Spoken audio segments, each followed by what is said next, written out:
twibuka uko twakoranye umurimo bigatera imitima yacu guhora twibaza amaherezo yabyo. Nubwo twebwe tugihumeka umwuka w'abazima, hariho bagenzi bacu batakiriho none. Bamwe muri bo bazizi inkota z'akarengane, abandi nabo bazizi indwara zitandukanye. Abandi bararyamye barasinzira, abo bose bararuhutse muri paradizo.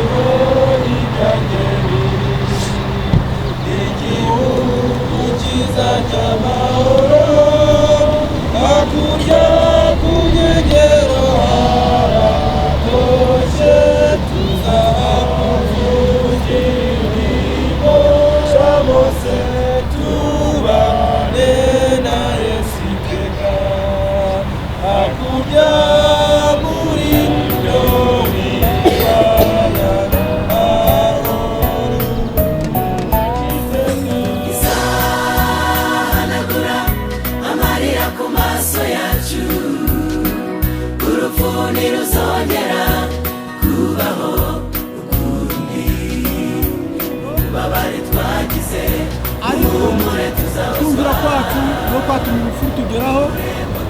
Ubu ngubu twaba turi gusogongera mu ngaruka zarwo, ariko muri wowe haracyarimo impuhwe n'imbabazi, muri wowe haracyarimo agakiza. Izina ryawe rihabwe icyubahiro. Uyu muvandimwe watuvuyemo yari umukozi w'itorero, agukoreraga umurimo, uzi imirimo ye kuruta ko twebwe tuyizi. Yoza umutima we, yoza ibyo byose, ariko ibyo twabonaga ni ibikorwa bizima bigaragarira amaso y'abantu, ntabwo turi abantu. Kuba twarabibonye tukaba twaranabishimye, izina ryawe rihabwe icyubahiro. Twongeye kwereka imitima yacu ahangaha kugira ngo yihumurize, cyane cyane umuryango wa Manasi, umufasha we, abana be bahe kwihangana, kandi natwe duhe kwitegura, kuko ntabwo tuzi umunsi cyangwa igihe. Ubuzima bwacu mu maboko yawe, turagusabye data kugira ngo duhumurize twese, kandi umuntu wese umukiranure n'icyaha. Abamarayika badusange, twumvire amajwi yabo yongorera, maze umwuka wera aduhindure bashya. Yesu nagaruka azatujyana mu bwami bwawe. Ngaho rero ubwo umurimo wo gushingura ugiye kubaho, turagusabye ngo umuntu wese mwihumure muri we, kandi uturinde kujya kure yawe, ahubwo dutegurire icyiza aricyo gutekerezaho cyane no kubwirana ibyiringiro yo kuzagukira mu ijuru ryawe. ariko umwami wanjye ari hafi kugaruka, nkigendera mu mahoro, sinzongera kukwibuka. Nishimiye ko nza kubona Yesu, nishimiye ko nza ruhuka, iby'isi bihora bimbabaza, nzabisezera njye iwacu. Nishimiye ko nza kubona Yesu, nishimiye ko nza ruhuka, iby'isi bihora bimbabaza, nzabisezera nigendere nitarire iwacu.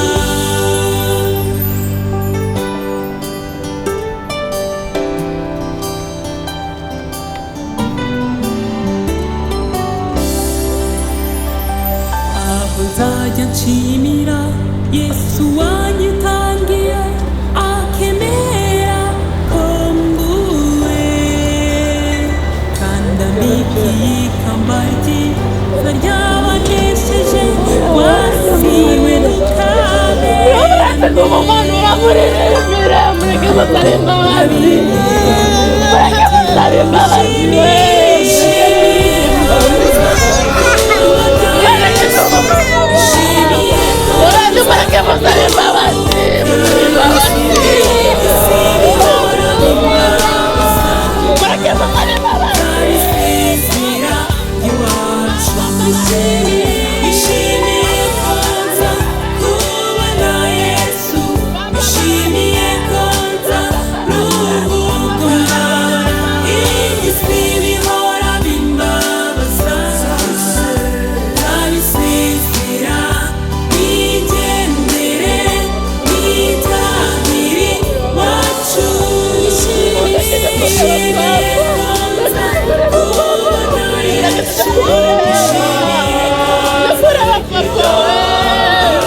Jororida, Kia Kishije Danieli Kale.